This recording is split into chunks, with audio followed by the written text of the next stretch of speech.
छोटे से गांव में एक बूढ़ा गयासुद्दीन अपनी बेटी सलमा के साथ एक छोटे से घर में रहता था। गयासुद्दीन बहुत ही गरीब था। वो जंगल से लकड़ी काट कर लाता और बाजार में बेचकर अपने घर का गुजारा करता था, लेकिन उसके अंदर अब इतनी जान नहीं बची थी कि वो लकड़ी काट सके। उसकी बेटी सलमा बहुत ही सुंदर और होनहार थी। सलमा अपने घर पर सिलाई करके थोड़े बहुत पैसे कमा लिया करती थी। एक दिन गयासुद्दीन लकड़ी काटने जा रहा होता है, तभी उसकी बेटी कहती है, पिताजी, मैंने आपसे कितनी बार कहा है, अब आपके शरीर में इतनी जान नहीं है कि आप लकड़ी काट सको। आपको आराम की जरूरत है, आप आराम क्यों नहीं करते हो? बेटा, मैं आराम कैसे कर सकता हूँ? तेरी शादी भी करनी है और उस सूदखोर के पैसे भी तो देने हैं। मुझे हर वक्त डर लगा रहता है कहीं वो सूदखोर अपना कर्ज लेने ना आ जाए। बेटा, वो बहुत ही बेरहम इंसान है। अगर मैंने उसका कर्जा नहीं दिया तो वो मेरी जान ले लेगा। पिताजी, आप परेशान क्यों होते हो? खुदा जरूर कोई रास्ता निकालेगा। और मैं भी तो सिलाई करती हूँ। आज से मैं दिन रात सिलाई करूँगी, जिससे हम उस सूदखोर के पैसे दे देंगे। बेटी की ये बात सुनकर बूढ़े गयासुद्दीन की आंखों में आंसू आ जाते हैं और बगैर कुछ कहे जंगल की ओर निकल जाता है।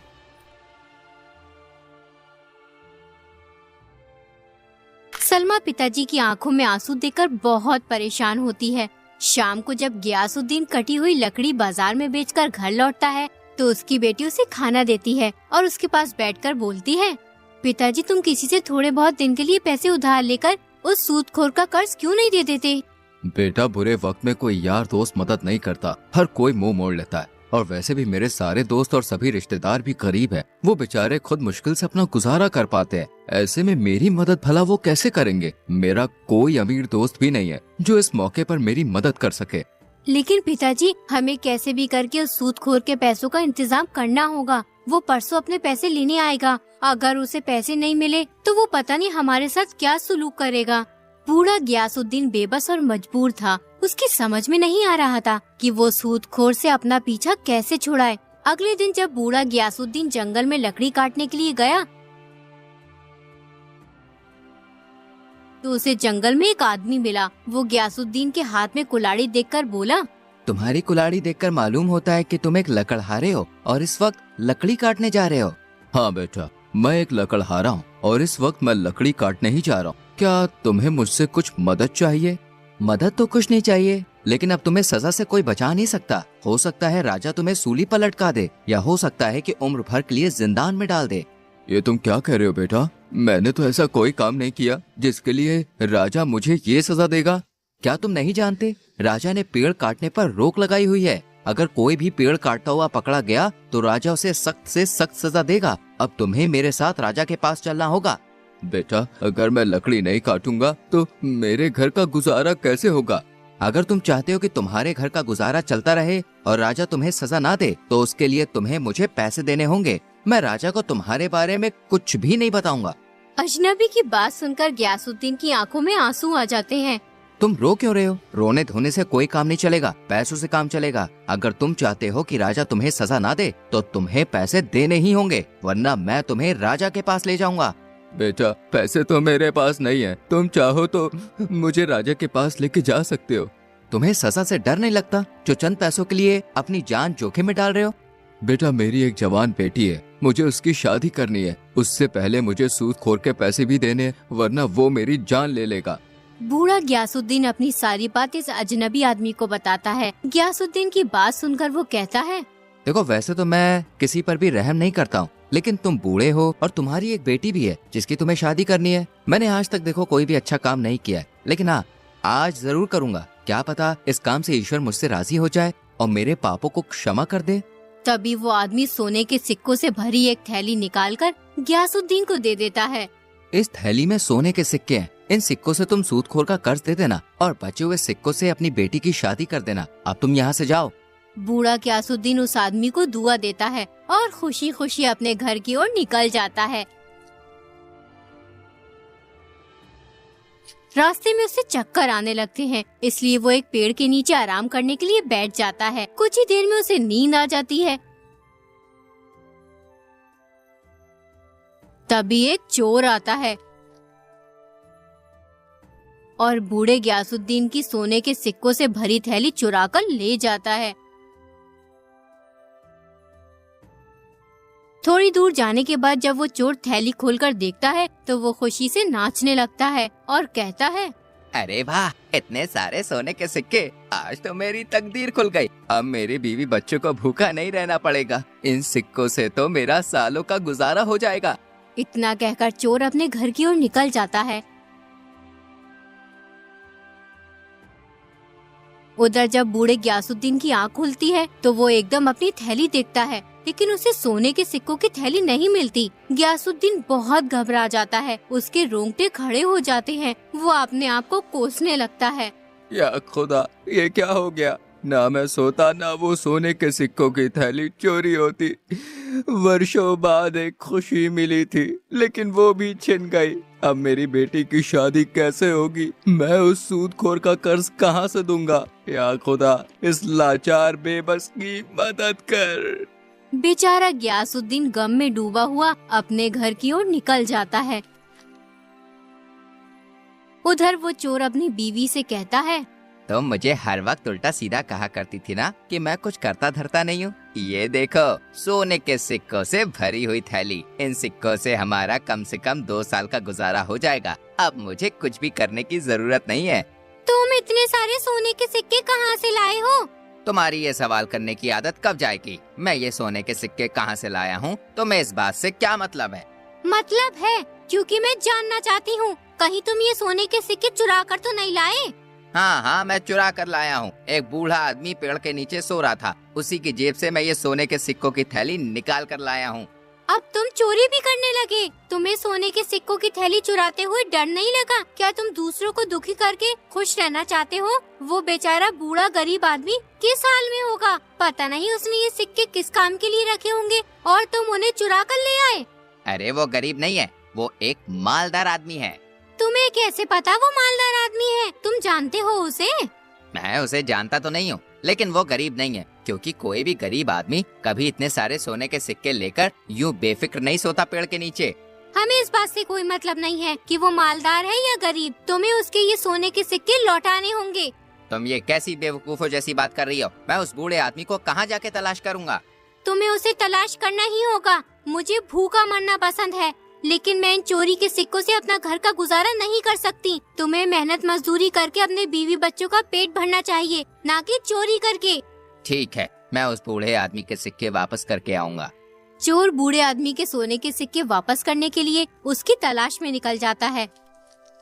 उधर जब बूढ़ा ग्यासुद्दीन अपने घर पहुंचता है तो उसकी बेटी उससे कहती है, पिताजी, मैं कब से आपका इंतजार कर रही थी। आपको आज इतनी देर कैसे हो गई आने में? बूढ़ा ग्यासुद्दीन कुछ नहीं बोलता। पिताजी, तुम चुप क्यों हो? कुछ बोलते क्यों नहीं? बूढ़ा ग्यासुद्दीन सारी बात अपनी बेटी को बताता है।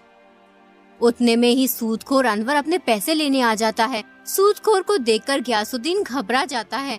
ग्यासुद्दीन, तूने मेरे पैसे देने का वादा किया था, ला जल्दी से मेरे पैसे दे।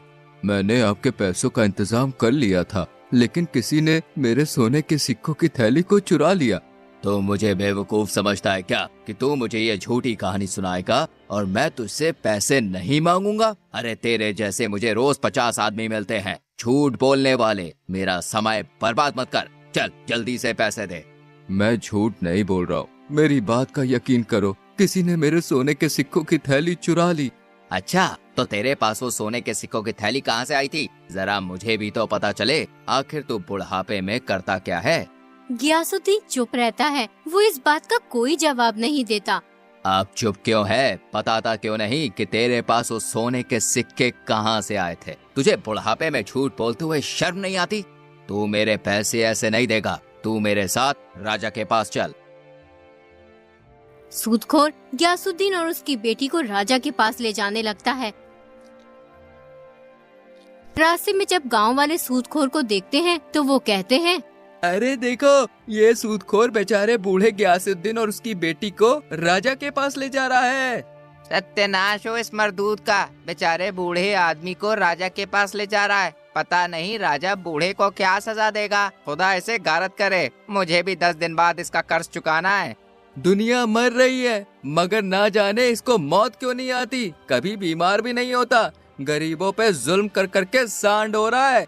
सूदखोर राजा के दरबार में पहुंच जाता है और राजा से कहता है, महाराज, 2 साल पहले गयासुद्दीन ने मुझसे कर्ज लिया था और आज इसने मेरा कर्ज देने का वादा किया था, लेकिन अभी तक इसने मुझे कुछ भी नहीं दिया और ये मुझसे झूठ बोल रहा था कि इसने मेरे पैसों का इंतजाम कर लिया था, लेकिन कोई इसके सोने के सिक्कों की थैली चुरा कर ले गया है।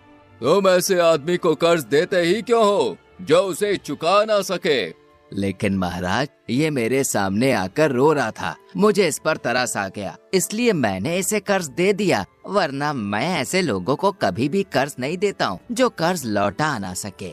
पूरी बात सुनने के बाद राजा बोला, यहाँ के कानून के अनुसार जो भी व्यक्ति ठीक समय पर अपना कर्ज नहीं चुकाता है, उसके घर के सभी सदस्य कर्ज देने वाले की गुलामी करेंगे जब तक कि वो अपना कर्ज ना चुका दे। राजा का फैसला सुनते ही बूढ़ा गयासुद्दीन डर से कांपने लगा, क्योंकि अब उसे और उसकी बेटी को सूदखोर की गुलामी करनी पड़ेगी। लेकिन मैं बूढ़े गयासुद्दीन की उम्र का लिहाज करते हुए मैं गयासुद्दीन को कर्ज चुकाने के लिए 1 दिन की मोहलत और देता हूँ। अगर गयासुद्दीन तुमने 1 दिन के अंदर अनवर का कर्ज नहीं दिया तो तुम्हें और तुम्हारी बेटी को अनवर की गुलामी करनी होगी। राजा का फैसला सुनने के बाद सूदखोर गयासुद्दीन के साथ उसके घर चला जाता है और गयासुद्दीन से कहता है, गयासुद्दीन, जब तू मेरे पैसे 2 साल में ना दे सका तो 1 दिन में कहाँ से देगा? एक काम कर, अपनी इस खूबसूरत बेटी की शादी मेरे साथ कर दे। तेरी बेटी मेरे साथ राज करेगी और मैं तेरे साथ भी अच्छा बर्ताव करूँगा। मैं तेरे जैसे सूदखोर के साथ कभी शादी नहीं करूँगी। तू बेरहम है, लोगों पे जुल्म करता है। तो ठीक है, फिर अगर तेरे बाप ने मेरा 1 दिन के अंदर कर्ज नहीं दिया तो तुम दोनों मेरे गुलाम हो जाओगे और मैं तेरे इस बूढ़े बाप से इतना सख्त काम लूंगा कि इसकी रूह कांप उठेगी। अब मैं जा रहा हूँ और 1 दिन बाद आऊँगा।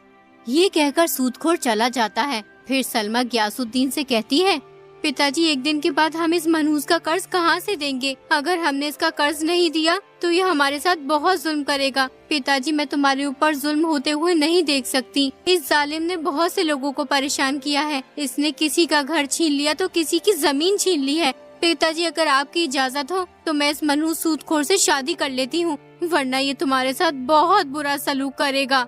नहीं बेटा, तुम उस सूदखोर से शादी मत करना। अगर हमारे मुकद्दर में सूदखोर की गुलामी लिखी है तो हम इससे भाग नहीं सकते हैं। लेकिन पिताजी, वो सूदखोर बहुत बेरहम है, उसे किसी पे तरस नहीं आता। वो तुम्हारी उम्र का भी लिहाज नहीं करेगा। बेटी, खुदा जरूर कोई रास्ता निकालेगा और जल्द ही ये मुश्किल वक्त गुजर जाएगा।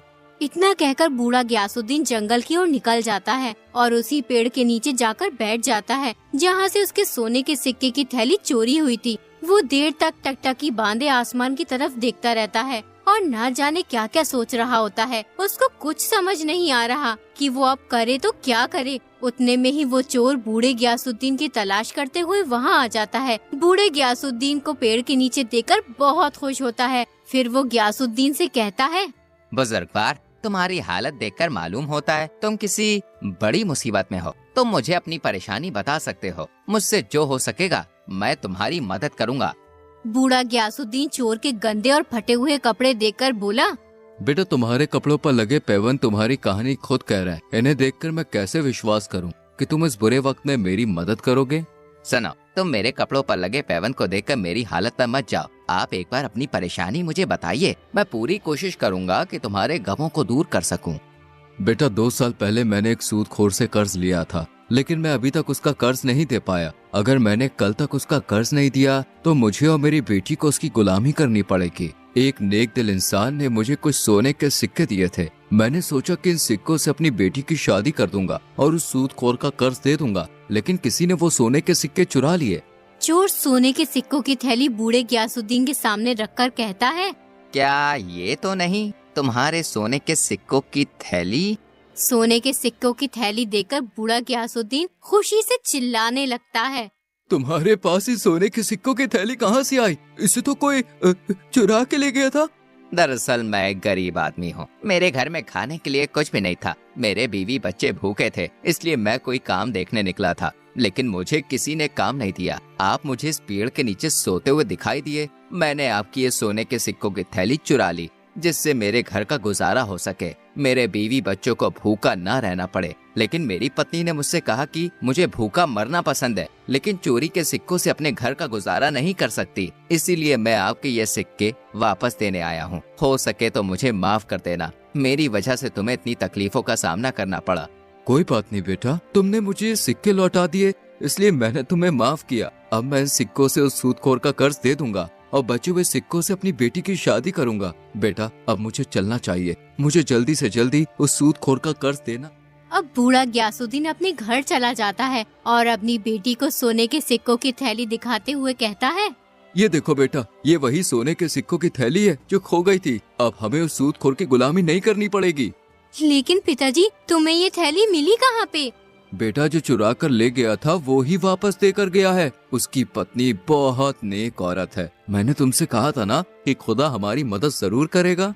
पिताजी, ये तो बहुत अच्छा हुआ, अब हमें उस जालिम से छुटकारा मिल जाएगा। इतने में ही अनवर सूदखोर आ जाता है और बूढ़े गयासुद्दीन से कहता है, ग्यासू, एक दिन तो हो गया, अब तू और तेरी बेटी मेरी गुलामी करने के लिए तैयार हो जाओ। अब भी मौका है, अपनी बेटी की शादी मेरे साथ कर दे। तेरी बची कुची जिंदगी सुख के साथ कटेगी। तुम्हारा क्या ख्याल है मेरे ख्वाबों की मल्लिका? क्या तुम अपने बूढ़े बाप पर जुल्म होते हुए देखना चाहती हो? खुदा के होते हुए तुम हमारा कुछ नहीं बिगाड़ सकते। ये लो सोने के सिक्के, इन्हें बेचकर अपने पैसे ले लेना और अब यहाँ से दफा हो जाओ। अरे वाह, सोने के सिक्के! ग्यासुद्दीन, जो कर्ज तू 2 साल में नहीं दे पाया, उसका तूने एक दिन में इंतजाम कर दिया। कहाँ से आए तेरे पास ये सोने के सिक्के? जरा मुझे भी तो पता चले।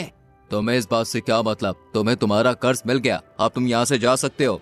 गयासुद्दीन की बात सुनकर सूदखोर गुस्से में तमतमाता हुआ चला जाता है और फिर बचे हुए सोने के सिक्कों से गयासुद्दीन अपनी बेटी की शादी कर देता है। उसके बाद बूढ़ा गयासुद्दीन और उसकी बेटी खुशी खुशी अपना जीवन बिताते हैं।